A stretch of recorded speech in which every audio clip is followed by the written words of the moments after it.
Hoje é o 36º dia da exposição bíblica, Epístola aos Efésios. Nós vamos ler Efésios capítulo 2, versículo 13. O tema de hoje é aproximados pelo sangue de Cristo. Diz assim o texto bíblico: mas agora, em Cristo Jesus, vós que antes estáveis longe, fostes aproximados pelo sangue de Cristo. Amém. Pode se assentar, glorificando a Deus. Neste versículo, Paulo faz um contraste entre o antes e o depois de Cristo na vida dos gentios, no caso, nós, todo aquele que não é judeu. De fato, com esse versículo, nós podemos ver, Deus virou o nosso cativeiro. Antes, vivíamos, conforme nós vemos no versículo 12, vivíamos sem Cristo, estávamos estranhos às alianças de Deus, estávamos perdidos, não tínhamos esperança e ainda sem Deus no mundo. Agora, quando ele coloca aqui no versículo 13, mas agora, olha só a mudança, ele fala da realidade atual, e é disso que eu gosto, é da realidade atual. Ele fala, mas agora em Cristo Jesus, nós somos salvos, vivendo em comunhão com o Senhor, e desfrutamos de todos os privilégios de um autêntico Filho de Deus. Perceba que o apóstolo Paulo, ao fazer esse contraste do que era antes e agora o que somos depois de Cristo da nossa vida, por isso que a história é dividida, antes e depois de Cristo, né? Porque aonde Cristo passa é um marco, é um divisor de águas. Aleluia. Mas agora em Cristo Jesus. Essa palavra agora, que é nini, significa neste exato momento. O poder de Jesus pode se tornar efetivo em nossas vidas neste exato momento, pois outrora, o antigamente foi substituído pelo agora. Quando você lê em Gálatas 4, 8 e 9, Paulo vai dizer, antigamente vocês não tinham comunhão com Deus, não conheciam o Deus verdadeiro, mas agora vocês conhecem e servem o Deus verdadeiro. A partir da manifestação de Cristo, ou seja, o Verbo se fez carne, Cristo tomou a forma humana, se manifestou aqui na terra, a partir dessa manifestação, esta é a proclamação que conta. Qual é? Agora, nesse exato momento. Essa é a proclamação que conta.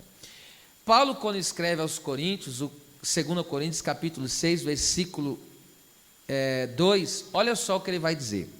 Porque diz, ouvi-te em tempo aceitável e socorri-te no dia da salvação. Eis aqui agora o tempo aceitável, e eis aqui agora o dia da salvação. Então, primeiro, ele diz que essa palavra eis, você sabe o que significa, preste atenção, veja, olha. Então, Deus está trazendo o ser humano, Deus está chamando a atenção do ser humano para que o ser humano perceba, para que o homem veja, para que o homem atente que agora, neste exato momento, este é o tempo aceitável. A palavra aqui, esse tempo aceitável, foi profetizado por Isaías. Vou refrescar sua memória. Isaías 61, versículo 1 e 2, olha o que está escrito. É uma profecia messiânica. O Espírito do Senhor Jeová está sobre mim, porque Deus me ungiu para pregar aos humildes, para restaurar os contritos de coração, para soltar os que estão presos e libertar os que estão em cativeiro, e apregoar o ano aceitável do Senhor. Esse texto messiânico teve o seu cumprimento e Lucas registrou, o evangelista Lucas, no seu evangelho, que leva o seu nome, registrou o cumprimento. Lembra em Lucas capítulo 4, versículo 17 ao 21, Jesus sai do deserto, na virtude do Espírito Santo, vai direto para Nazaré, onde havia uma sinagoga, e chegando lá o ministro pega e dá-lhe a oportunidade, e ele pega justamente o livro, o rolo de Isaías, e ele lê lá, né, há uma mudança, né, ali no texto onde ele diz, ó, ele pega e lê o livro de Isaías e diz assim, ó, o Espírito do Senhor Jeová está sobre mim, porque Deus me ungiu para dar vista ao cego, libertar os oprimidos e apregoar, e ele dizia, apregoar o ano aceitável do Senhor. Quando Cristo, ele termina de ler, fazer essa leitura, ele entrega o rolo para o ministro, e ele diz assim, hoje, olha só, hoje, agora, se cumpriu diante dos vossos olhos esta escritura. Perceba, o que é o tempo aceitável? O que significa esse tempo? Qual que é o tempo aceitável, biblicamente falando? Este ano era chamado no Antigo Testamento do ano do jubileu. Para você que está anotando, esse ano do jubileu está registrado no livro de Levítico, capítulo 25, do versículo 8 ao versículo 55. E o que era o ano do jubileu? Preste atenção, o ano do jubileu acontecia o quê? Ele acontecia de 50 em 50 anos. É chamado o ano aceitável do Senhor. E o que acontecia no ano do jubileu, no ano aceitável? Neste ano, quem tinha dívidas era perdoado. Toda a pessoa que tivesse alguma dívida que ele tivesse contraído, toda a dívida era perdoada. O que mais que acontecia? Neste ano aceitável, o ano do jubileu, existia libertação de qualquer tipo de escravidão. Então não havia escravidão nessa época. Deus libertava todos da escravidão. Todos os prisioneiros e cativos eram libertos, então ninguém ficava preso. E todas as pessoas, né, endividadas eram perdoadas. E toda pessoa que tinha perdido qualquer propriedade, vamos supor que a pessoa em determinado tempo, ela perdeu uma propriedade. No ano aceitável, no ano do jubileu, a propriedade dela era restituída. Alguém já começou a entender.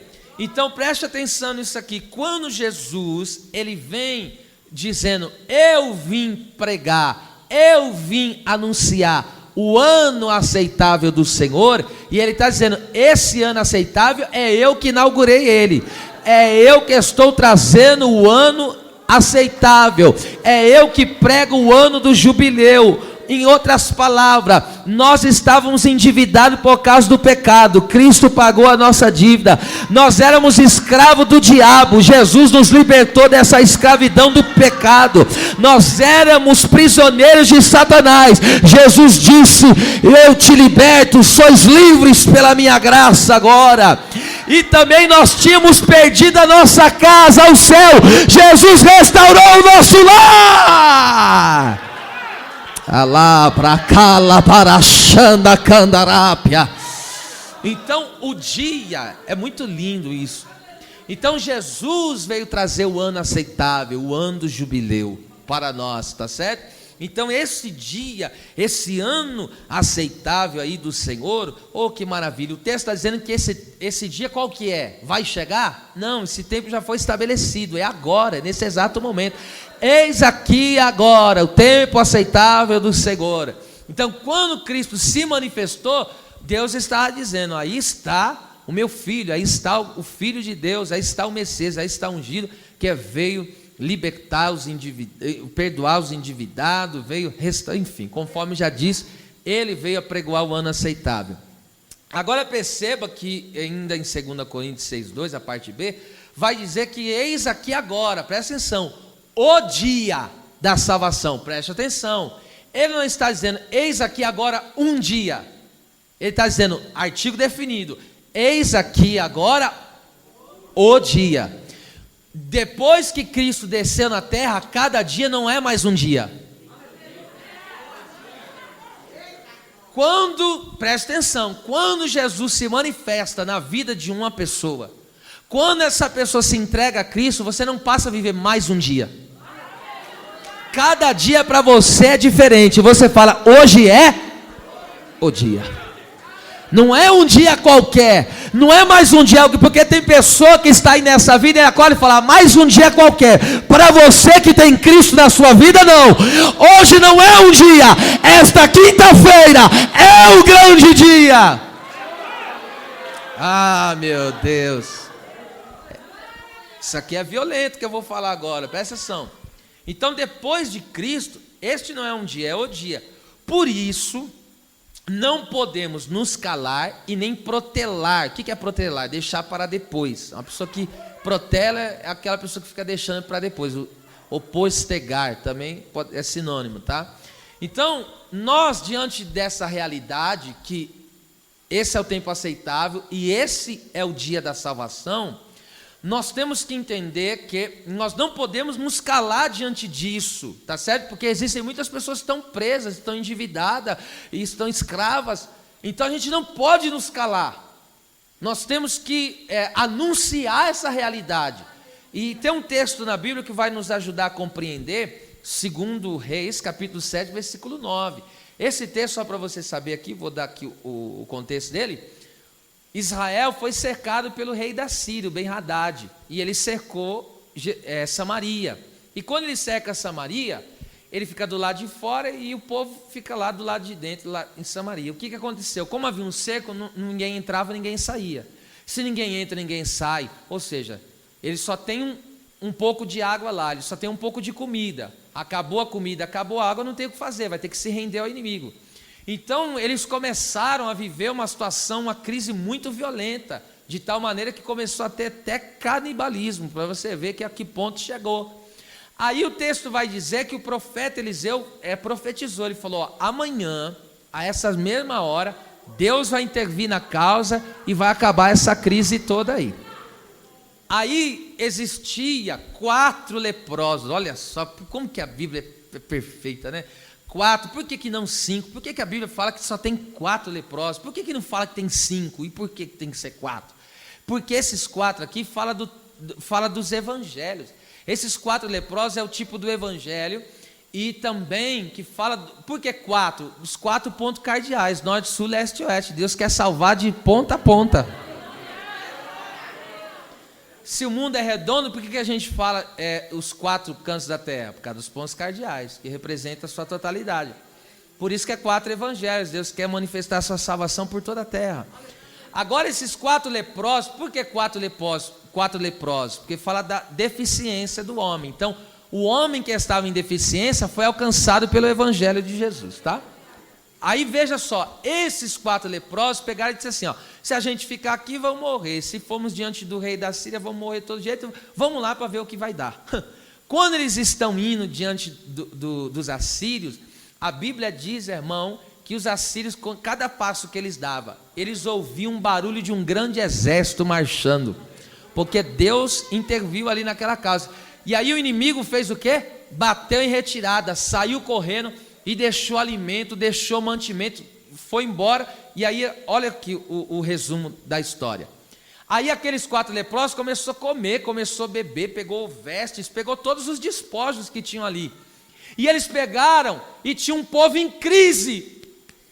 Tinha um povo morrendo de fome. Tinha um povo lá dentro que estava sem saber o que fazer, estava preso. E eles estavam só comendo da fartura.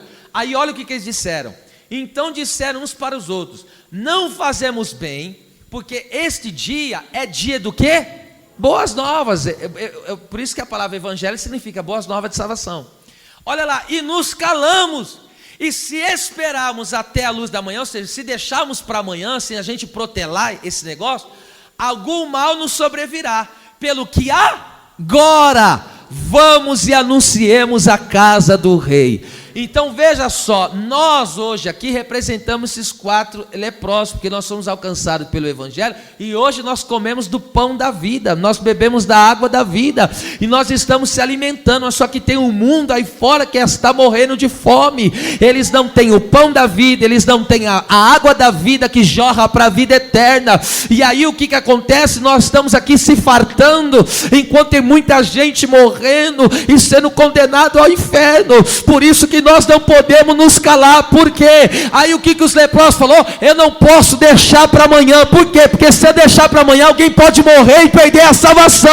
Porque a salvação não é para amanhã, a salvação é para agora. Igreja do Senhor, não podemos nos calar.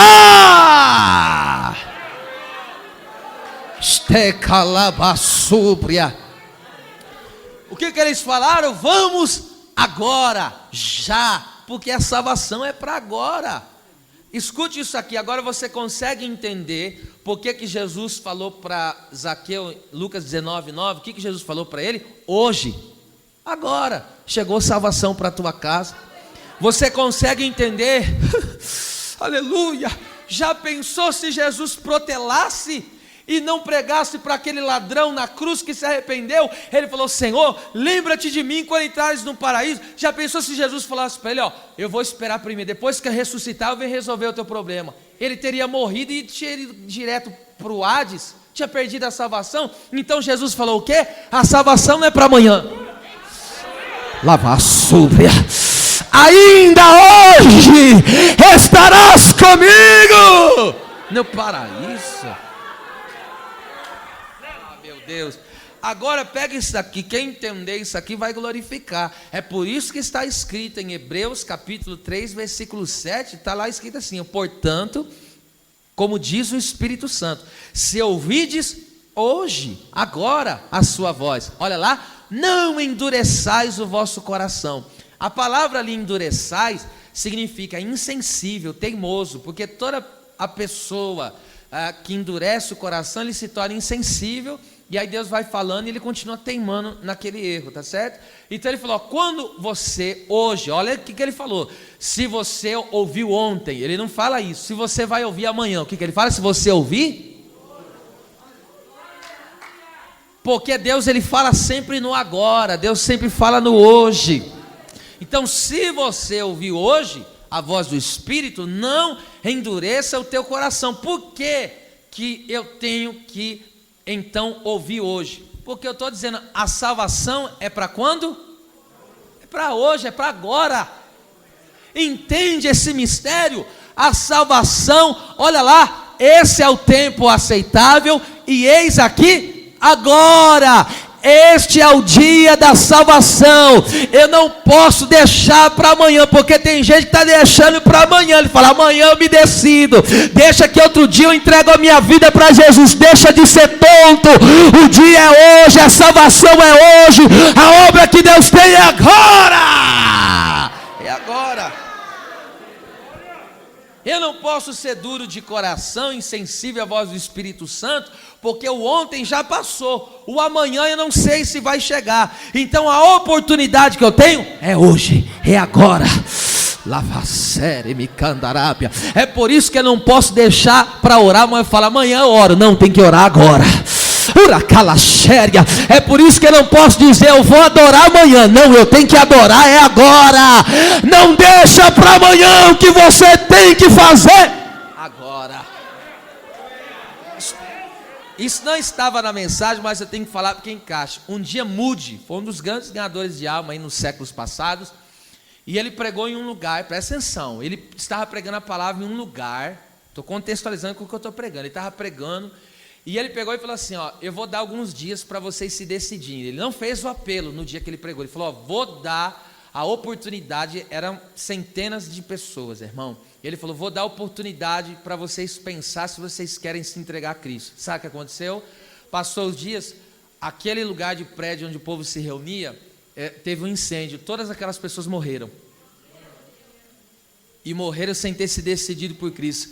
Sabe o que Moody fez? Ele chorou amargamente, se arrependeu do seu pecado e falou: Deus, nunca mais eu termino uma oportunidade sem fazer o apelo e dar a oportunidade das pessoas se entregar para Jesus. Porque a salvação não pode ser pensada amanhã, a salvação é agora.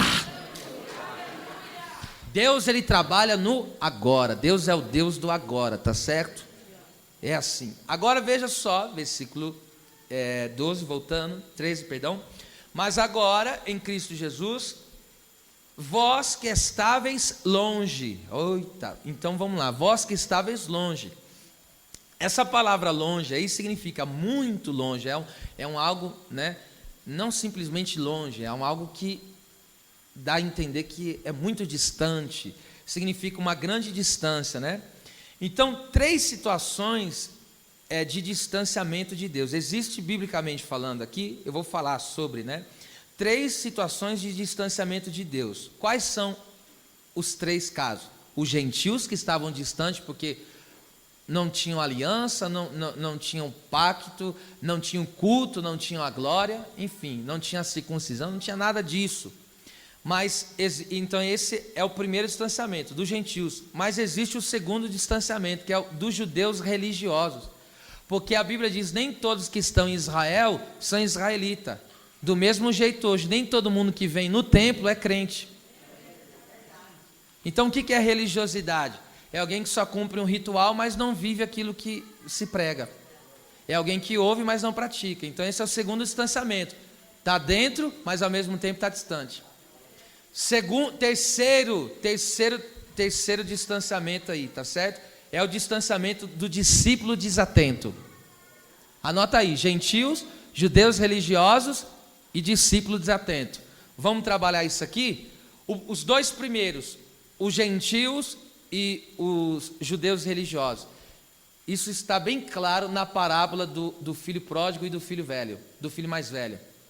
Veja, em Lucas capítulo 15, a Bíblia vai falar que existia um filho que é chamado de pródigo, né, o filho mais novo.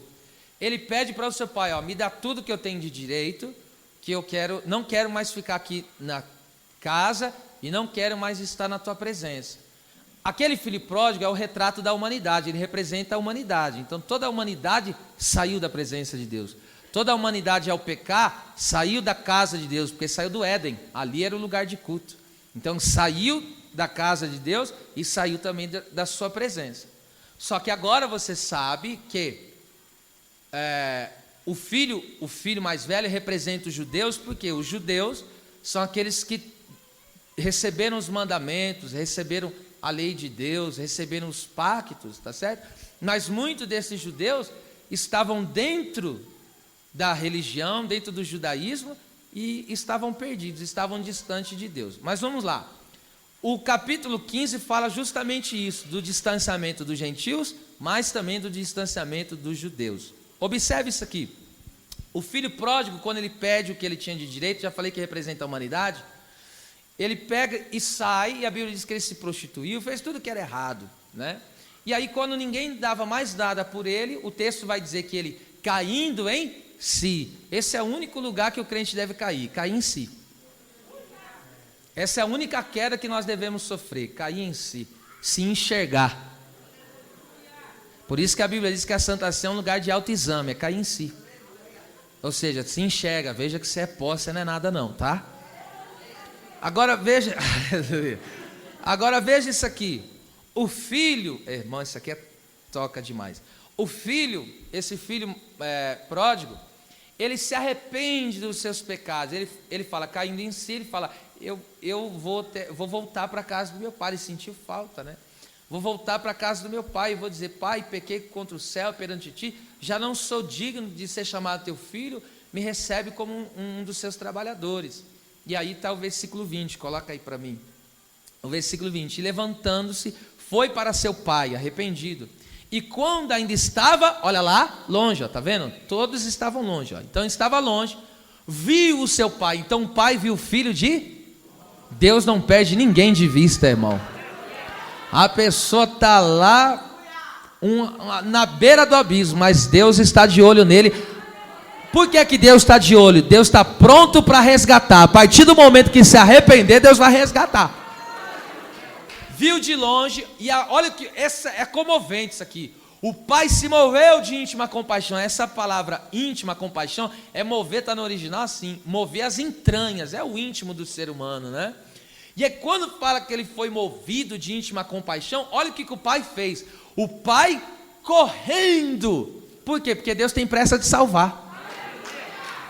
O pai saiu correndo, lançou-se-lhe ao pescoço. Eu quero trabalhar isso aqui. Essa palavra que lançou-lhe ao pescoço, que é trachelos, pescoço no caso aqui, é uma expressão idiomática que significa abraçar, estar pronto para enfrentar as batalhas da vida. Então, quando o pai pega o pescoço do filho, abraça ele, dá um agarrão nele, começa a beijar ele eternamente, sem cessar, meu filho. Por isso que a Bíblia diz que quando um pecador se arrepende, há alegria no céu, porque Deus fica assim, quando vê um filho restaurado, quando vê um filho de pé, quando vê um filho na verdade, o pai se alegra, o pai glorifica. né? A obra, né? A obra de Deus é glorificada, na verdade. Agora veja só, o texto vai dizer que ele abraça, pega o pescoço, já falei que é uma expressão idiomática, que significa abraçar, está pronto, como que o pai está dizendo, agora você está pronto para enfrentar as batalhas da vida. Por que, pai, que eu estou pronto? Porque agora eu estou com você. Então eu entendo o que é com isso. Eu só consigo vencer as batalhas da vida estando em comunhão com Deus. Ninguém conseguirá vencer as batalhas dessa vida. Todo ser humano será esmagado com as batalhas da vida, porque não tem a presença do Pai. O que nos dá garantia de ter vitória nas batalhas é estar em comunhão com Deus, porque em Cristo nós somos mais que vencedores, tá certo? Agora veja o versículo 29. Antes de nós lermos o 29, o filho mais velho, presta atenção, agora o filho voltou, que representa os gentios, né, que se entregaram ao Senhor. Agora está lá o povo, o filho mais velho, que representa os judeus religiosos, somente os religiosos, não o que de fato buscava Deus em verdade, mas os religiosos. A religiosidade mata, porque a religiosidade dizia, olha só, eles estando em pecado e dizia, apedreja ela e mata. Então veja só, a religiosidade, ele tá em pecado e está acusando o pecado dos outros, isso é religiosidade. Porque eu não sou proibido de julgar alguém, só que antes de eu julgar alguém, eu tenho que primeiro tirar a trave do meu olho. Jesus não me proibiu de julgar. Jesus, ele falou, você quer julgar? Mas primeiro você tem que resolver o teu problema. Entendeu o mistério aí? Porque senão, se eu não resolver primeiro o meu problema, vai ficar o sujo falando mal lavado. Aí não vai dar certo. Agora presta atenção. Essa é a situação do povo judeu. Aí, presta atenção, o filho mais novo voltou, arrependido e tal, e o pai deu uma festa. O pai festejou.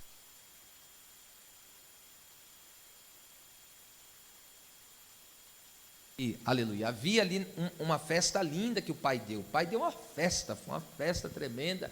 E estava tendo ali uma manifestação gloriosa que representa, né, um mover nos céus dos anjos. Aí de repente, o filho que nunca tinha saído de dentro da casa, presta atenção, ele nunca saiu de dentro da casa. Ele estava dentro da casa, mas estava longe. Por quê? Porque estava tendo festa e ele não sabia que tinha festa na casa. Quantas pessoas, muitas vezes, vêm para o culto, Deus está se movendo, ele nunca consegue entender o que Deus está fazendo. Porque ele está perdido dentro da casa. Entendeu? Agora veja isso aqui. O filho mais velho chegou e viu aquela festa, ele perguntou para um funcionário, falou, o que está acontecendo aí? Aí alguém falou para ele, você não ficou sabendo não? Que está tendo salvação? Você não ficou sabendo não que Deus está renovando, está batizando com o Espírito Santo?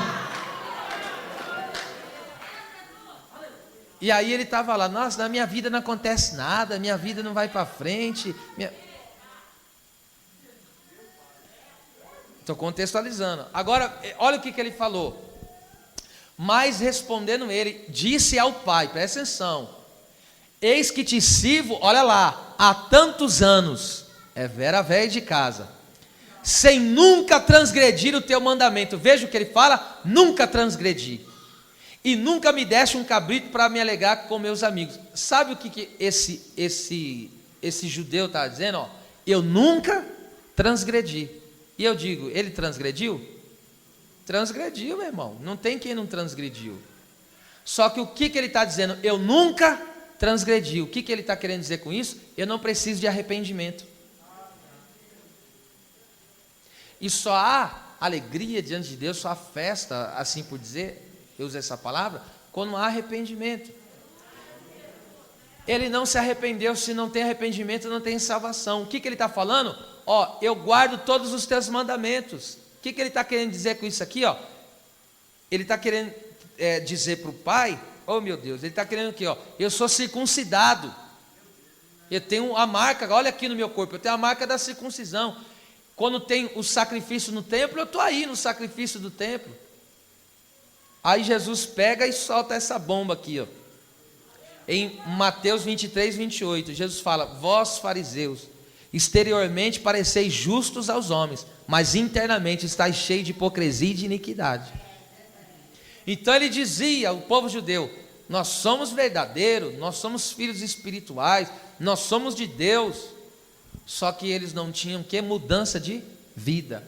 Eles só cumpriam um ritual. É a mesma coisa, alguém foi lá, desceu as águas, mas continua vivendo uma vida pecaminosa. Então ele tem a marca de um justo, só que ele de fato não vive aquilo. Então você vê que ele está no culto, e ele é velho de casa, hein, ó. O texto diz, ó, eu estou há tantos anos, só que ainda, presta atenção, ele entrou no templo, mas não deixou o evangelho entrar nele. Então isso aqui se chama religiosidade, isso continua acontecendo nos dias atuais, tá certo? Então tem pessoa que está lá do lado de fora e não quer saber nada de Deus, mas tem pessoa que está aqui dentro, mas só está dentro da casa. Por quê? Porque conhece o culto, conhece, entendeu? Conhece o batismo, até disfarce e vem na Santa Ceia. Só que ele não está perto do Pai, está dentro da casa, mas está longe do Pai. Não confunda proximidade, nesse sentido, proximidade física. Eu já dei várias vezes esse exemplo aqui. Presta atenção. Às vezes você pode pegar um elevador com alguém e não trocar uma palavra com ele. Você está perto. Quantas vezes vou fazer a rádio, eu pego o elevador, né? Não dá tempo de evangelizar muitas vezes, só na descida, na subida não vai dar tempo, porque é muito rápido, mas vamos lá. Aí você está com uma pessoa, você entra, está tão perto, mas você não consegue trocar uma palavra. Por quê? Porque eu não conheço. Então tem pessoa que está perto, porque está dentro da casa, mas está distante ao mesmo tempo. Agora vamos lá, o terceiro distanciamento aqui. Então o problema não é só com o gentio não, é com o judeu religioso também. Tá certo? Então o problema não é, trazendo para nós, o problema não é só aquele que está totalmente perdido no mundo. O problema está com aquele que está aqui dentro, mas o mundo está dentro dele. Ele saiu do mundo, mas o mundo não saiu dele ainda.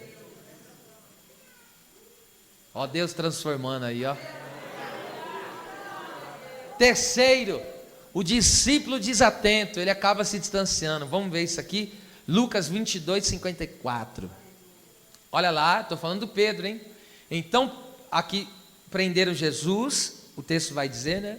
Lucas 24, e prendendo Jesus, o levarem e o meterem em uma casa do sumo sacerdote. E Pedro seguia? Pedro seguia o quê? Pedro era o quê? Discípulo. Mas o discípulo estava seguindo Jesus de... Agora percebe isso aqui. Há poucas horas, se você for ler aí o Evangelho de Lucas, você vai perceber isso comigo. Há poucas horas, Jesus tinha acabado de dizer para Pedro e companhia, Lucas 22, 46. O que Jesus falou para ele? Orai, vigiai e orai, para que não caiais em tentação. Presta atenção, Jesus falou o que? Vigiai e orai. O que ele falou? Fica atento, fica alerta espiritualmente. Então pega isso aqui, ou seja, o discípulo que negligencia a vida de vigilância e de oração, gradativamente se distancia. Se você não viver uma vida vigilante, que está alerta espiritual, e não orar, você vai começar a seguir Jesus de longe. Isso é natural, não tem como fugir disso aí, filho. Se você não tem um hábito de ter uma vida de oração, olha, arrume isso aí, dá tempo ainda. Escute. Que coisa terrível, olha o que aconteceu com Pedro, o discípulo desatento, ele foi gradativamente, ele foi se distanciando, ele estava seguindo Jesus tão pertinho, Jesus chamou ele para intimidade, vem aqui orar comigo, só que agora, quando era para orar, ele estava dormindo. Aí agora entende o que Jesus falou? Vigia e ora, porque quando Jesus nos chama para oração, presta atenção, ele já sabe o dia de amanhã. E como ele sabia o dia de amanhã, ele falou, ó, eu sei porque eu estou te chamando. Agora entende quando Deus fala, povo meu, buscai a minha presença, porque Deus sabe o dia de amanhã. Deus sabe, trazendo um linguajar rasteiro, que o chicote vai estralar, aí Deus já fala para a igreja, ora, jejua mais, busca mais, intercede mais.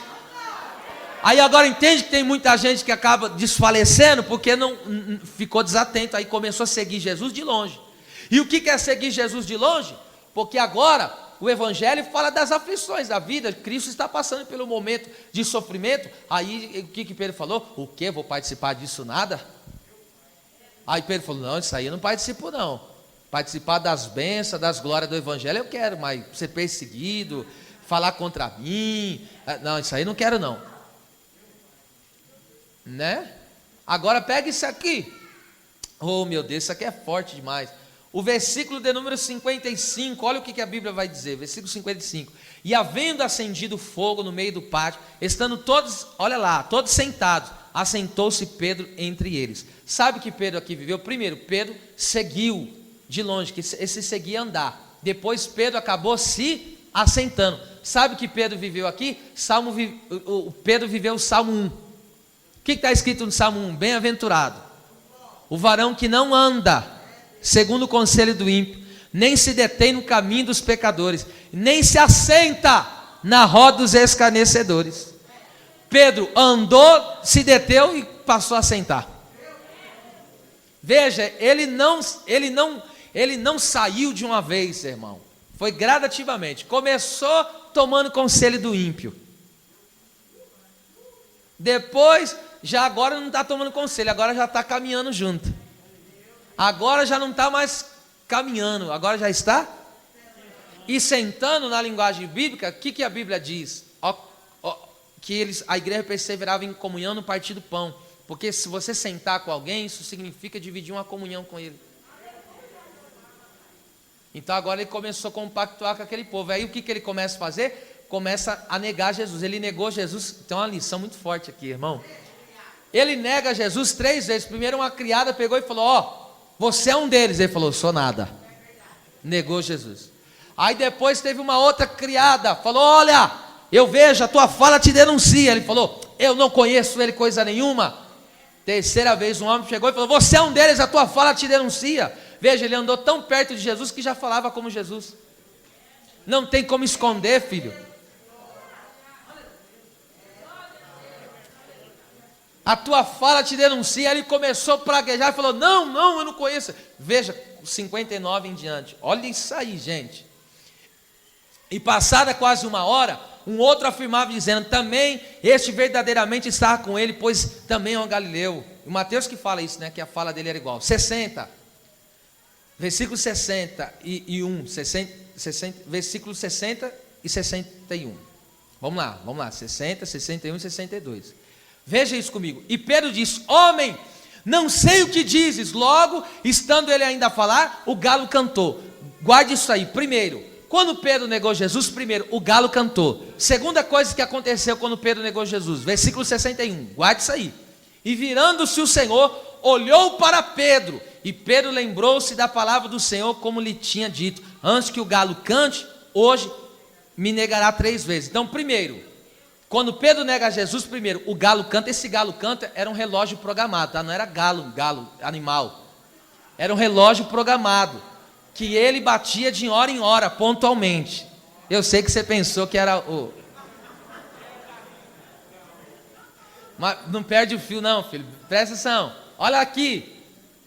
Ele pecou, ele negou Jesus, pecou. Primeiro, o galo canta. Segundo, o Senhor dá um olhar penetrante nele.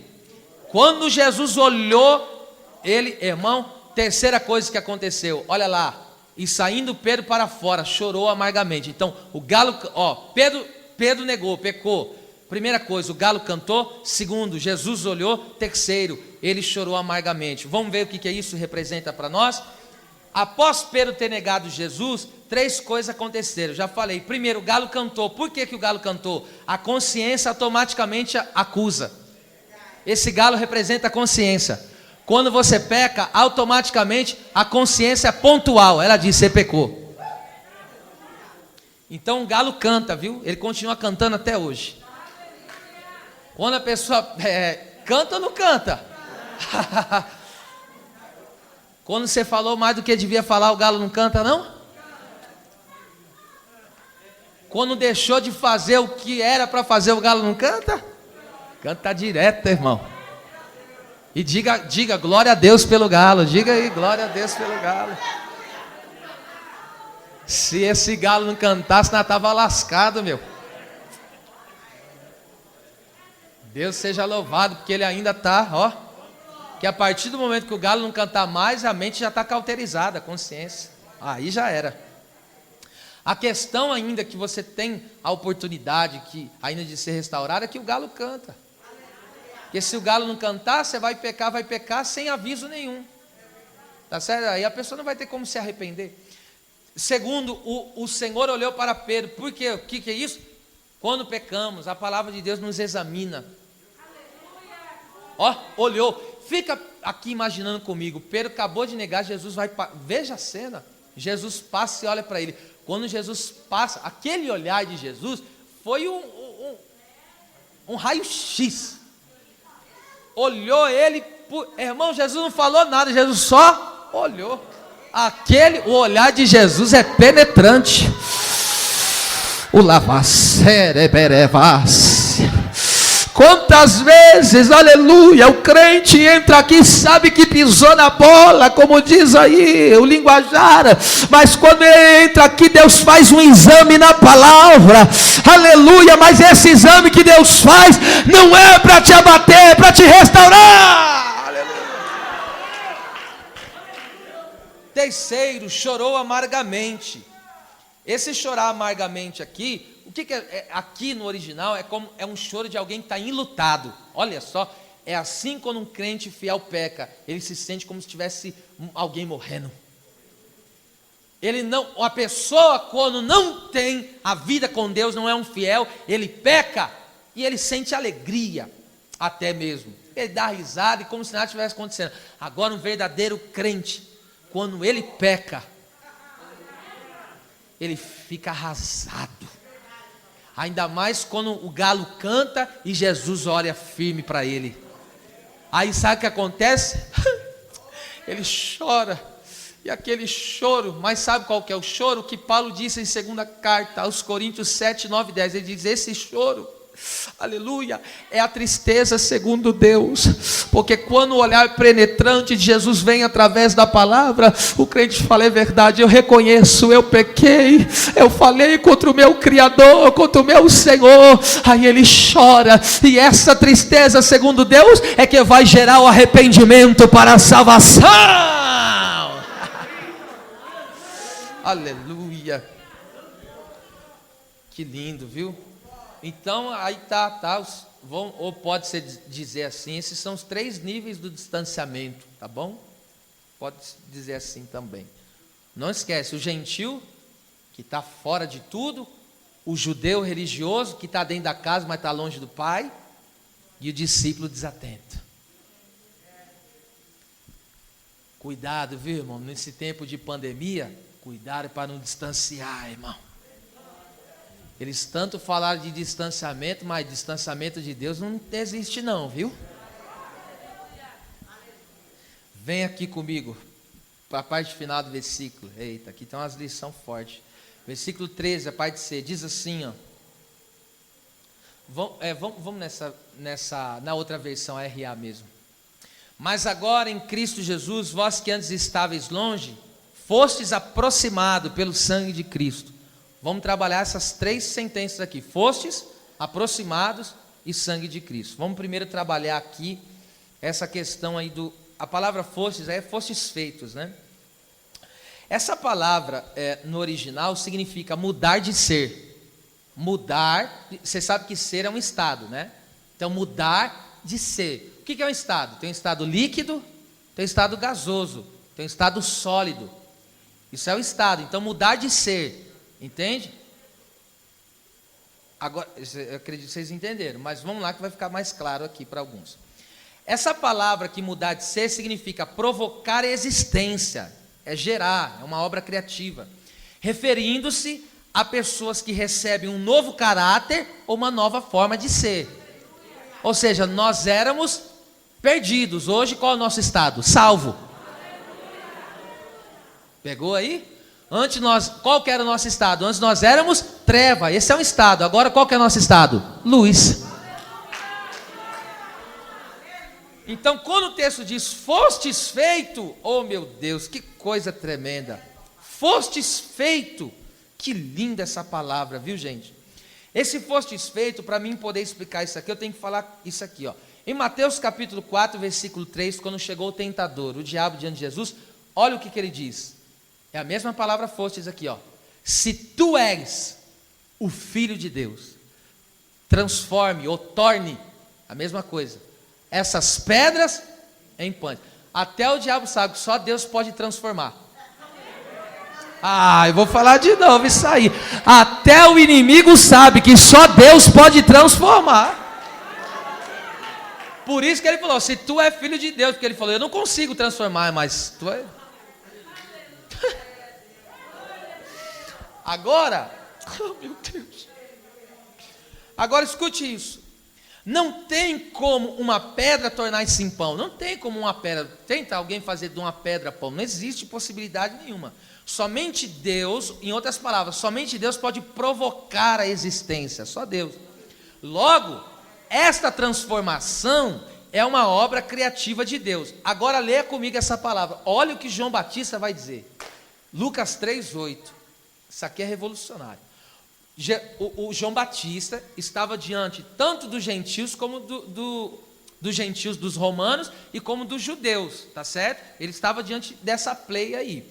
Aí ele diz para todos, tanto para o judeu como para o gentio: produzi, pois, frutos dignos de arrependimento, e não comeceis a dizer em vós mesmos, temos Abraão por pai. Olha o que ele diz: porque eu vos digo que até dessas pedras pode Deus suscitar filhos a Abraão. Que mistério! A primeira vez que eu li esse texto, quando estava lendo a Bíblia, eu não entendi, foi nada. E por isso que eu vou detalhar aqui, porque eu sei que tem pessoa que também, numa primeira olhada, não vai entender isso. E eu fiquei pensando, mas que negócio que é esse pedra em filho? Deus transformar uma pedra em filho? Aí você tem que entender a linguagem espiritual, né? Perceba isso aqui comigo. Tanto gentios como judeus estavam como pedras. Como assim? A pedra tem vida? Não. E a pedra é o quê? Dura. Os gentios estavam mortos e os judeus estavam endurecidos. Por que eles estavam endurecidos? Porque não aceitaram o Messias, o Salvador. Rejeitaram a mensagem, a teimosia. Até hoje eles estão na teimosia. Então os gentios estão mortos. Por quê? Porque não tem vida. Só que os judeus estão endurecidos. Então tanto os gentios como os judeus representam aqui essa pedra, tá certo? A pedra não tem vida, filho. E a pedra é dura, tá certo? Representando tanto os judeus como os gentios. Agora Deus, presta atenção, olha o que o servo de Deus aqui, o João Batista, Lucas registra, vai dizer: Deus pode. Por que Deus pode? Porque Ele tem todo o poder. Deus pode fazer dessa pedra, o quê? Desse gentio morto. Deus pode fazer desse judeu religioso coração duro. Deus pode fazer do gentio morto, dar vida para ele. Deus pode pegar o judeu coração duro e quebrantar o coração dele. Graça. Sendo assim, olha o que ele falou: Deus pode pegar dessa pedra, tanto os judeus como os gentios. Deus pode pegar dessa pedra e suscitar, levantar filhos a Abraão. Que filhos a Abraão? Filhos é filhos da fé. Por isso que a Bíblia diz que Abraão é o pai da fé. Por que ele é o pai da fé? Porque a fé que salva é a fé que ele teve em Deus. E todo aquele que agora é salvo pela fé também é um filho de Abraão. No sentido que eu não sou filho de Abraão, eu sou filho de Deus. É que eu tenho a mesma fé que Abraão teve para ser salvo. Aleluia, alavácia, cominarafaço, comonterquia. Eu quero abrir aqui, aleluia, o parênteses para dizer: somente Jesus pode pegar uma pedra, um gentio morto, e dar vida para ele. Ele está no estado de morte, mas Deus pode colocar no estado de vida. Somente Jesus pode pegar o coração duro do religioso, que não quer abrir mão da sua estátua, que não quer abrir mão da sua imagem de escultura, que não quer abrir mão da sua hipocrisia. Somente Jesus pode pegar esse coração e esmigalhar com a rocha, com o martelo que esmiuça a rocha da palavra, e falar: agora tu não está morto e nem está com o coração duro, agora tu é um filho da fé. Amai te kovlasnei elevassúria. Irmão, só Deus pode mudar o nosso estado. Veja só que Jesus é especialista em mudar o estado das pessoas de tal maneira que em Marcos capítulo 1, versículo 17, olha que lindo. Jesus chegou para os primeiros ali discípulos e disse assim, ó: vinde após mim, e eu farei, a mesma palavra que fostes, ó, e eu farei, ou seja, eu vou te tornar em pescadores de homem. Preste atenção, pescador, se você tirar o S, fica o quê? Ou seja, Deus muda uma letra e muda o estado. Você não entendeu? Você não entendeu o que eu quis dizer? Você vê, Deus mudou só uma letrinha e já mudou o estado da pessoa, de pecador para pescador. O que é isso? Um mover mínimo de Deus transforma a vida de alguém, transforma a vida de uma pessoa. Eu vou falar de novo, um mínimo mover de Deus transforma, muda a vida de uma pessoa. Tem gente que fica 30 anos e não quer mudar de vida. Deixa Deus transformar. Aleluia. E ele de fato, ele mudou o nosso estado de pecador para pescador. Pescador do que? Agora é de alma. Pescador de alma. E a gente tem que buscar mesmo, hein? Tem que buscar as almas perdidas. Que Deus possa sensibilizar o meu e o seu coração, para que nós possamos buscar a salvação dos perdidos. Aleluia. Agora próximos.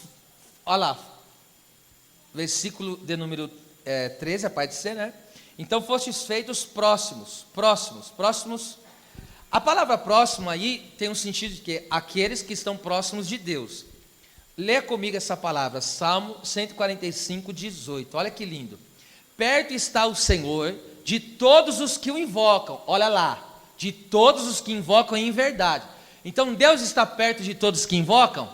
Não. De todos os que invocam em verdade. Deus não está perto de todos os que invocam. Tem pessoa que não serve o verdadeiro Deus e invoca. Ele fala, eu oro a Deus, eu creio num Deus, mas ele não tem, ele não busca em verdade. Por isso que Jesus falou, a verdadeira adoração é em espírito. Por que em espírito? Porque tem que nascer de novo. Espírito vem de espiritual, e eu só posso ser espiritual se eu nascer de novo. E por que a adoração tem que ser em verdade? Porque Jesus falou, eu sou a verdade. Então toda adoração tem que estar centralizada em Cristo Jesus. Saiu de Cristo, já não está mais na verdade.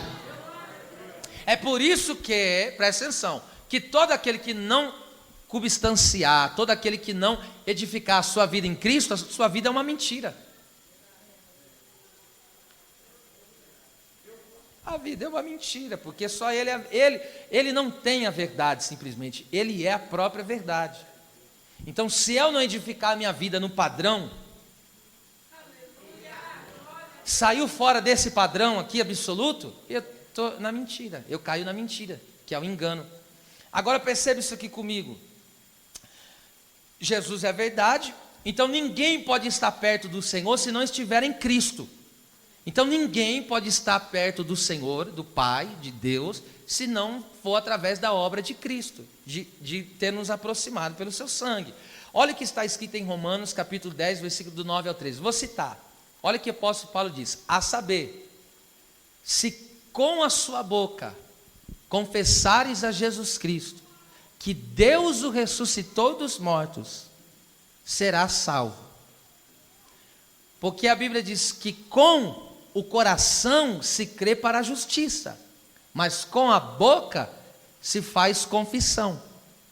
E aí ele diz, nisso, portanto, nem judeu, nem grego, o Senhor, ou gentil, o Senhor é o Deus de todos, ele é rico para todos aqueles que invocam o seu nome. Aí no versículo 13 ele vai dizer, todo aquele que invocar o nome do Senhor, será salvo. Então preste atenção, eu só posso estar próximo de Deus se for através de Cristo. Quem não quer em Cristo está distante. A única maneira de, é o que Jesus falou, eu sou o caminho, a verdade e a vida, ninguém vem ao Pai senão por mim. Então ninguém pode estar próximo de Deus se não for em Cristo Jesus, tá certo? Agora perceba isso aqui comigo. Por isso Deus disse para Moisés, coloca em Êxodo 3:5, olha o que Deus disse para Moisés. Deus continuou, não te chegues para cá, tire as sandálias dos pés, porque o lugar em que estás é terra santa. Olha o que Deus falou para Moisés, não chega perto, não venha perto. Por que eu não posso vir perto? Porque ainda você está calçado. Para você chegar perto, você tem que tirar esse calçado aí. Qual que é o mistério aqui? Deixa eu te explicar o mistério aqui. Porque ele falou, o lugar que você está é terra santa. A palavra lugar aí significa local de residência. Então, olha o que Deus falou. Deus estava no meio do deserto, se manifestou no meio do deserto, ele falou, tira a sandália dos teus pés, que o lugar é santo. Como assim? Santo. Santo significa consagrado, separado, dedicado para Deus. O que Deus está no deserto e falou, isso aqui é santo. Por quê? Porque aonde Deus se manifesta, Ele santifica e faz morada. Entendeu? Eu vou repetir. Aonde Deus, presta atenção, Deus se manifestou no deserto e falou, agora isso aqui virou minha casa. E por ser minha casa, é um local santo, dedicado totalmente a mim. Agora entende quando Deus se manifesta na nossa casa? A pessoa pode estar vivendo um deserto que for, vai virar lugar santo. Mas vem para cá comigo, olha só. Volto a dizer, onde Deus se manifesta, Ele santifica e faz morada. Sendo assim, quando Deus pede para Moisés tirar o sapato, por que Ele pede para tirar o sapato? Porque só os servos, só os escravos andavam descalços. Então Deus quer dizer para ele, para entrar na minha casa, na minha presença, tem que se fazer servo, tem que ser totalmente dedicado, consagrado, tem que ser santo. Então presta atenção, ninguém vai conseguir entrar na presença de Deus, se não tirar o sapato. O que é isso? Se fazer servo. E quando é que eu me faço servo? Presta atenção, somente uma pessoa santificada pode se aproximar de Deus, porque a palavra santo, consagrado, dedicado, é tudo a mesma coisa, significa que Deus nos santifica para si, Deus faz morada em nós, e nós passamos a servir a Ele. Então somente uma pessoa santificada pode se aproximar de Deus, e todo aquele que se aproxima de Deus, se faz servo. Presta atenção, Deus falou para Moisés, você quer entrar na minha casa? Porque aquele deserto virou a casa de Deus. Deus falou para eles, você quer entrar na minha casa? Só servo. Eu só aceito na minha casa quem é servo. E eu disse, servo significa totalmente consagrado, totalmente dedicado ao Senhor. Pega isso aqui, pelo amor de Deus. Jesus pegou e disse assim, Mateus 20, do 26 ao 28. O que Jesus falou? Jesus falou assim, aquele que quiser ser o primeiro, que seja o último. Aquele que quiser ser grande no meu reino, seja o menor. Aquele que quiser ter uma posição de honra, que seja o serviçal de todos. Aí ele vai dizer, porque eu, o Filho do Homem, não vim para ser servido, mas eu vim para servir, dar minha vida por muitos. Alguém foi mais dedicado do que Jesus? Alguém foi mais santo do que Jesus? Por quê? Porque ele foi o maior servo de todos. Agora pega isso aqui, pelo amor de Deus. Então quer saber, presta atenção, quer saber se alguém está próximo de Deus? Veja a disposição de servir. Toda pessoa que não tem disposição de servir, é porque tem coisa enrabichada. Porque somente os servos são consagrados, somente os servos são dedicados. Pode ver, toda pessoa que não tem disposição para servir o reino na obra, algum problema tem aí. Veja só, eu vou te dar algum texto, agora diminuiu aí o ritmo, hein? Mas vamos lá.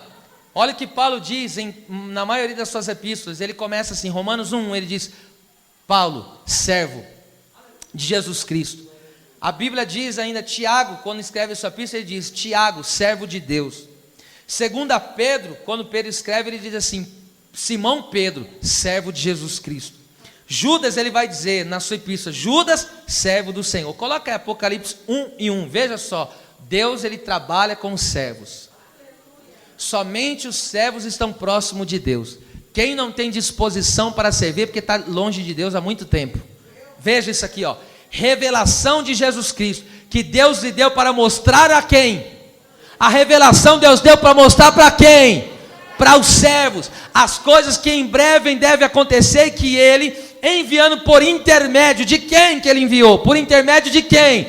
Do seu anjo. Notificou a quem?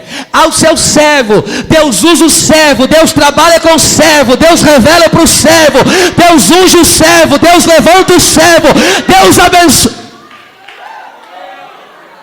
Aleluia, aleluia, aleluia, glória a Deus. Aleluia, coloca-se à disposição de Deus. É por isso que o anjo Gabriel chegou lá, aleluia, diante de Zacarias e falou para ele: ó, a tua esposa vai gerar um filho, viu? Ele falou: mas como pode ser esse negócio? Se a minha mulher é estéril, eu e ela estamos avançados em idade. Olha o que o anjo Gabriel falou: você está duvidando?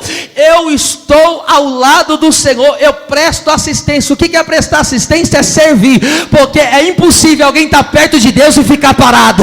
É impossível alguém ficar perto de Deus e não ter disposição para servir. Só não tem disposição para servir quem está longe. Você fala: vamos servir, você, vamos orar. Ele fala: hoje não dá. Vamos evangelizar. Ah, está complicado. Vamos no ensaio, vamos trabalhar para o grupo. Ah, também hoje está complicado. Está longe aí, filho? Vamos aproximar mais um pouquinho desse negócio aí? Vamos chegar mais para perto? Aleluia. Esses são os maiorais do reino de Deus, são servos. Esses são. Agora encerrando aqui, vou ler tudo de novo, versículo 13. Mas agora em Cristo Jesus, vós que antes estavam longe, fostes aproximados pelo sangue, diga, pelo sangue de Jesus. Esse sangue é poderoso, viu? Escute isso aqui comigo. Além de Jesus nos ter comprado, libertado e perdoado pelo seu sangue, eu quero aqui nesta noite, fora essas três coisas que eu acabei de falar, Cristo nos comprou com o seu sangue, nos libertou com o seu sangue, e através do seu sangue nos perdoou. Só que eu quero pontuar, num texto aqui de Hebreus, eu quero pontuar com os irmãos aqui, 6 obras que Jesus fez através do seu sangue por nós. Vamos lá, 6 obras. Quais são elas? Primeira, Hebreus 10, 19. Tendo, pois irmãos, intrepidez, que é ousadia. Volta a outra versão. Tendo, pois irmãos, ousadia para entrar no santuário, pelo sangue de Jesus. Então, primeira obra que o sangue de Jesus fez na minha vida, o que fez? Ele me deu ousadia. A palavra ousadia significa liberdade e destemor. Então a coragem está ligada a quem entra no santuário. Opa, então presta atenção, a coragem está ligada a quem entra no santuário, porque o sangue de Jesus me deu ousadia. E agora, se eu tenho ousadia, eu entro no santuário, eu entro no santíssimo lugar. Agora entende porque tem muita gente covarde, porque não entra no santuário. Agora entende porque muita gente está fugindo da batalha, porque não entra no santuário. Mas quem recebe o sangue do Cordeiro, ele recebe uma ousadia tão tremenda, que ele passa a ter uma vida destemida. Ele recebe coragem. Aleluia. Segunda, agora tudo no versículo 22. Segunda coisa que o sangue de Jesus fez por nós. Segundo, cheguemo-nos, ou seja, a palavra cheguemo-nos aí, traduzindo para nós, significa estar em íntima comunhão com o Senhor. Então, através do sangue, eu estou numa intimidade tremenda com Deus. E essa intimidade aqui, eu demonstro para você contando uma história bíblica. Assuero e Esther. Esther era o rei. O rei Assuero era o rei do império dominante. E ele tinha sua esposa Esther. Só que naquela lei dos medos e dos persas, uma pessoa, se ela não fosse chamada, presta atenção, na sala do trono, era a sede do governo, era a sala do trono, onde ele governava. Aí estava lá o rei, com o seu séquito. Ele tinha um séquito que ele ficava assim, ó. E aí acontece um problema. E qual que é o problema? Se levantou um sem vergonha do Ramã, e está querendo mandar matar todo o povo judeu. Para nós hoje seriam os crentes. E aí Esther Fazia 30 dias que ela não era chamada na intimidade. Tem momento que Deus nos deixa no deserto para provocar sede. Eu vou falar de novo. Tem momento que você não sente a presença de Deus. Você fala, meu Deus, eu venho num culto, parece que eu não sinto mais. Não é que Deus te privou da presença dele, Ele está provocando mais sede em você. Você fala, meu Deus, estou passando um tempo na minha vida, parece que eu estou num vazio. Deus está provocando sede. Ela falou, 30 dias que Ele não me chama. Mas o que ela fez? Colocou uma roupa paramentada. Fala isso da santidade ao Senhor, da entrega. E ela pegou e falou assim para Mardoqueu, olha, faz 30 dias que ele não me chama. E você sabe que se alguém entrar lá e ele não estender o séquito, morre na hora. Só que eu tenho que entrar na presença dele. Porque ela era esposa. Esposa tem o quê? Tem intimidade. Aí veja só, o rei lá sentado no trono. Aí a Esther, olha lá, Esther, toda paramentada. O texto vai dizer que ela pega, quando ela coloca o pé no corredor. Ó o rei, o coração do rei estremeceu. Quando ele viu a esposa dele adornada, tremenda. É assim que Deus vê o seu povo. Quando o povo se prepara para vir num culto como esse, o coração do povo está banhado pela graça de Deus. E aquele povo está com sede, está com fome. Fala, hoje eu quero adorar a Deus, quero dar o meu melhor. Quando você coloca o teu pé naquela porta, Deus... irmão, Deus... Alassara, bacia, calabaia. E aí quando Esther entrou, olha lá o segredo aí, ó, é se preparar antes. Esther não se preparou quando chegou no culto, ela se preparou antes para vir para o culto. E aí quando Esther chegou, o rei olhou para ela e se derreteu, e pegou, estendeu o séquito e falou o que para ela? Estendeu o séquito e disse o que? Olha o que o rei falou para ela: ô Esther, me pede agora o que você quiser que eu vou te dar. Por quê? Porque quando você quebranta o seu coração e entra na presença de Deus, aí Deus abre o coração para você, estende o séquito e fala da tua necessidade para mim, fala o que você precisa, porque eu vou te dar. Quem pode levantar uma das mãos para o céu e dar 30 segundos de glória a Deus misturado no aleluia e uma variedade de língua estranha? Quem tem o glória, solta esse glória que está engasgado na tua garganta. Libera esse aleluia aí do fundo da tua alma. Solta essa língua estranha pelo gozo espiritual que está em ti. Adore o teu Criador, adore o teu Senhor, adore o Salvador, adore aquele que resgatou. Você está perto, olha aí, você não está longe não, você está perto. É agora que se vê quem está perto. Mentre faço propresse libidio picaio soremeneci la cantara baixando a candarábia. O sangue me aproxima. Terceira obra que o sangue fez comigo. Terceiro, cheguemos com um verdadeiro coração. Olha lá, verdadeiro coração. Então o sangue de Jesus, olha o que o sangue de Jesus fez comigo. Tirou todo o engano do meu coração. Aleluia, digo aleluia. Eu digo glória a Deus. Eu vou falar de novo. Eu estou assustado, hein? Se tu não deres glória, eu fico assustado. Jesus, pelo seu sangue, tirou todo o engano do coração. Jeremias 17:9, o coração do homem é enganoso e perverso. Só que agora o sangue de Jesus falou, não vai ser mais enganoso e não vai ser mais perverso. O que é enganoso? É aquilo que está oculto. Agora quem passa pelo sangue não tem mais nada para esconder. Eu vou entregar aqui que eu senti Deus aqui, ó. Séria. É por isso que quem passou pelo sangue, ele é um amigo verdadeiro, porque não tem nada para esconder no coração.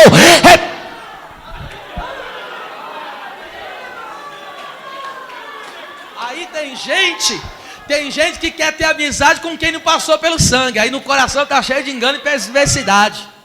Não, só tem amizade com quem passou pelo sangue, filho. Aleluia.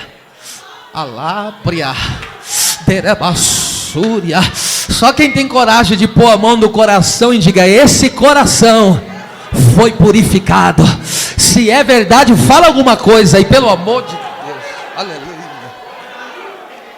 Verdadeiro. Aleluia. Eu estou sentindo Deus aqui, irmão. Terá-se terebachei.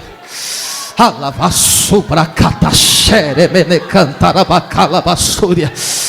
Alavassia candere vassore meneclama naravassia. Eu estou recebendo uma profecia, vou entregar que é uma bomba aqui. Não vai ficar engano nenhum aqui. Não vai ficar no meio dos obreiros, não vai ficar engano. Não vai ficar no altar engano. Não vai ficar aqui no meio dos músicos engano. Não vai ficar. Não vai ficar no meio dos jovens engano. Não vai ficar no meio das crianças engano. Não vai ficar no meio das irmãs engano. Não vai ficar no meio dos varões. No meio dos casais não vai ficar engano. O Senhor passa com seu sangue. Só quem é verdadeiro adora a Deus aí agora. Um coração enganoso não consegue adorar agora. Não consegue.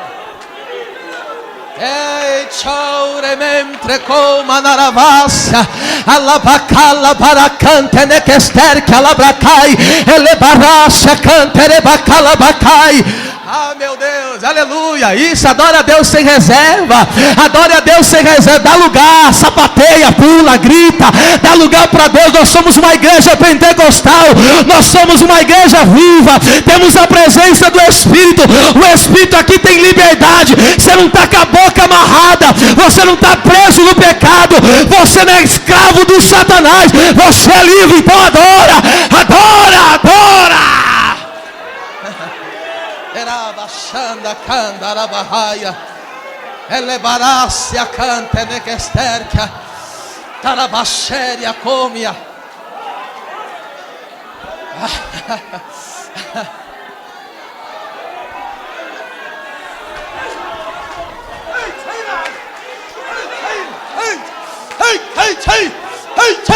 Hey, kalasa. Hey, namande komanai. Aleluia. Glória a Deus. Escute o que eu estou falando. O olhar penetrante do Senhor está passando. O olhar penetrante dele está passando. Se tiver com engano aqui, o negócio vai ferver. Sai para lá que esse engano. Sai para lá, serpente. Sai para lá. Os olhos do meu Senhor estão vendo.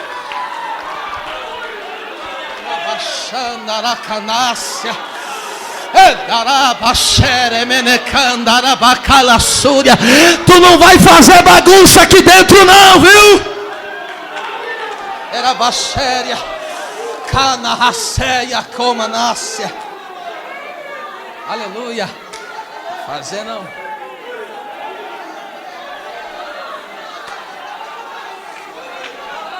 Sera macandarabaia. Levante as duas mãos mais alto que você pode. Jesus vai derramar uma graça aqui agora. Aonde tiver um coração verdadeiro vai receber agora. Só o verdadeiro, o falso primeiro tem que se arrepender. Aonde tiver um coração verdadeiro vai receber. Recebe agora. Recebe agora. Aonde tiver um coração verdadeiro, Espírito da glória de Deus, aonde houver um coração verdadeiro, enche ele agora da sua presença.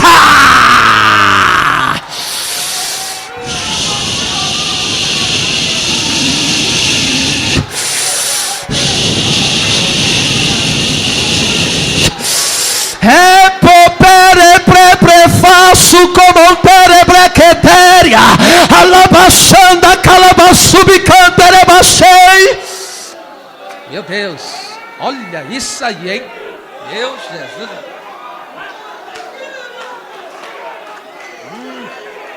Aleluia. Aleluia. Terrassúria canda.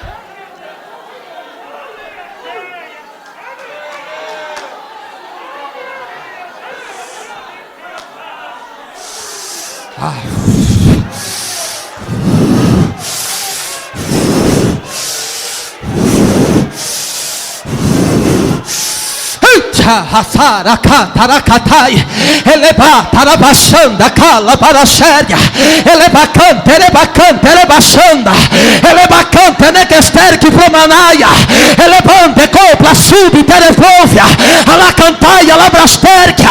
Abre a boca e adora, abre a boca e receba, seja cheio, receba, seja cheio, receba, até transbordar, até transbordar, até transbordar, até recebe. Seja cheio, fale em outras línguas, seja batizado com o Espírito Santo. Jesus te toca, Jesus te enche, Jesus te reveste. Recebe, recebe, recebe, recebe, recebe, recebe, recebe, recebe, comanai, maracomentre. Ah, meu Deus. Ah, meu Deus. Aleluia. Aleluia. Jesus começa a batizar com o Espírito Santo aqui agora. Eu estou falando em nome de Jesus. Receba o batismo aí agora. Tem gente que não vai aguentar, vai ter uma experiência no corpo aí agora. Deus vai tomar os vasos. Deus vai começar a tomar os vasos aqui no meio da congregação. Aonde tiver verdade vai se manifestar o poder de Deus. Aonde tiver verdade vai tocar. Deus está tomando a casa. Deus está tomando os vasos. Se tem vaso de honra, deixa transbordar. Deixa transbordar. Se tiver vaso, tem azeite. Se tem azeite, tem presença. Se tem presença, tem Deus. Se tem Deus, tem glória. Se tem a glória, tem cura. Se tem a cura, tem testemunho. Se tem testemunho, tem louvor. Já olha aí, já tomou. Já comeu. Toma, toma, toma, toma, toma. Tem glória. É glória subindo. É glória descendo. É cura acontecendo. Meu Deus.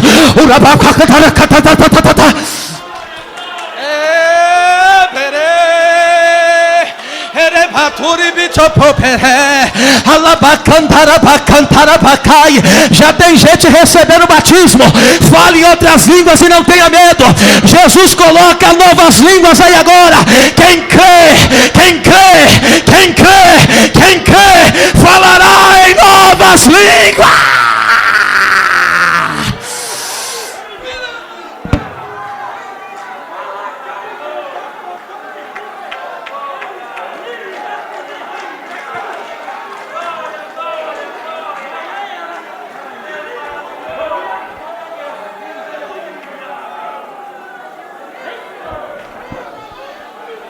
Olha lá, olha que lindo. Olha que lindo, a nuvem da glória baixou aqui. Você não está recebendo por quê? Por que que você não está recebendo do que Deus está dando? Se você puder abrir os teus olhos espirituais, tu vai ver a glória de Deus aqui. Como diz aquele corinho, quando eu olho para a igreja, eu não vejo a igreja, eu vejo fogo no lugar desta igreja. Tá pegando fogo. Quando eu olho para o Ayrton, eu não vejo o Ayrton, eu estou vendo uma tocha. Quando eu olho para o pastor Marcelo, eu vejo uma brasa viva aqui. Eu olho para o meu Deus, olha isso aqui. Olha a glória, se envolva, mergulha, receba.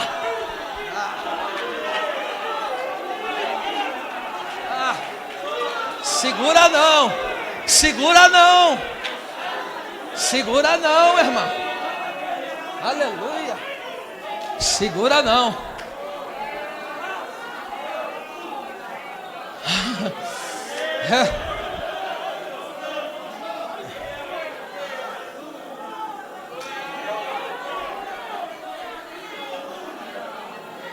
Vamos lá, eu preciso encerrar.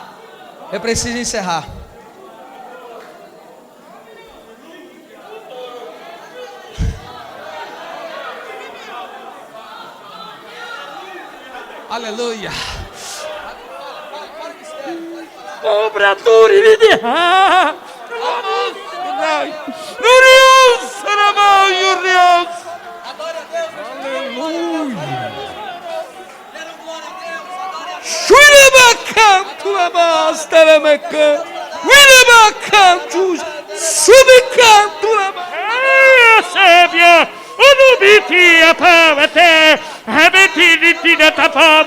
Recebe Adore a Deus sem reserva. Entrega tudo que você tem, dá tudo que você pode. O culto não é receber, o culto é entregar. Quem dá recebe, quem dá recebe, quem dá recebe, quem dá recebe. Dá culto, dá culto, dá culto. Sai desse engano hoje, dá culto para Deus. Dá culto. Dá culto para Deus. Escute isso aqui. Eu preciso encerrar. Quarto. O sangue de Jesus me dá ousadia. O sangue de Jesus me leva para a intimidade. O sangue de Jesus transforma o meu coração em verdadeiro. Quarto. O sangue de Jesus me dá uma inteira certeza de fé. Olha lá. Inteira certeza de fé. O que é inteira certeza de fé? Essa aqui é completa confiança. Então presta atenção, não é uma confiança pela metade, é uma confiança completa. Com isso, a minha fé não é uma fé fingida e nem deficiente, que falta. Por quê? Porque Pedro, quando faltou fé, afundou. Só que a tua fé não é mais metade, a tua fé é completa. Sabe por que você não vai afundar? Porque você depositou total confiança em Cristo. O sangue de... Meu Deus. O sangue de Jesus faz isso por nós. E quinto, purificado da má consciência. Isso é que o sangue de Jesus faz, ó, purificado. Eita. Olha lá, tendo o coração purificado da má consciência. Você sabe que consciência... O que é consciência? Presta atenção. Consciência é o juízo de Deus em nós. Quando a pessoa faz alguma coisa errada, a consciência acusa. Quando a pessoa faz alguma coisa certa, a consciência absolve. Então, a consciência é um juízo de Deus, tá certo? Agora, quando a pessoa, escute isso que acontece. Quando uma pessoa peca, aí a consciência está dizendo, você está fazendo errado, e a pessoa continua pecando, ela vai contaminar o coração, porque a consciência dela vai ser cauterizada e não vai mais avisar. Porque a consciência dela vai ser enganada, olha só, a consciência vai ser enganada e vai se render ao erro. Aí a pessoa vai fazer o que é errado e acha que está certo. Porque a consciência dele está danificada. O pecado faz isso. Então olha o que a Bíblia diz, o sangue de Jesus purifica, ó, me purifica. Purifica o meu coração da má consciência, porque se eu não tiver uma consciência pura, o meu coração vai ficar tenebroso. Tá certo? Agora, e sexto e último, que o sangue, só nesse texto, tá? Senão eu vou ficar aqui até amanhã. O que o sangue de Jesus fez por nós e faz. Agora, sexto que o sangue de Jesus faz, e o corpo lavado. Então, o sangue lava o meu? E eu quero ler esse texto, encerrando. Apocalipse 22, 14. Bem-aventurados aqueles que lavam as suas vestiduras no sangue do Cordeiro, para que tenham direito à árvore da vida e possam entrar na cidade.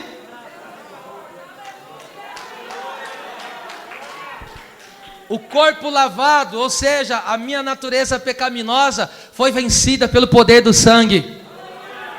E agora, por causa que eu estou lavado com sangue, primeiro, Deus me dá acesso à árvore da vida. Aleluia! Eu vou me alimentar eternamente da presença do Senhor. E ainda, Ele me dará o direito de entrar pela sorte. O que Jesus falou? Que o ladrão ele vem por onde? Pela janela. O mercenário ladrão vem pela janela. Mas o verdadeiro passa por onde? Tem muita gente procurando atalho e querendo entrar no céu pela janela. Não vai dar certo. A única porta de entrada que no céu não tem janela para entrar para a salvação, só tem porta. E o que Jesus falou? Eu sou? As palmas louvem o Senhor. Aleluia.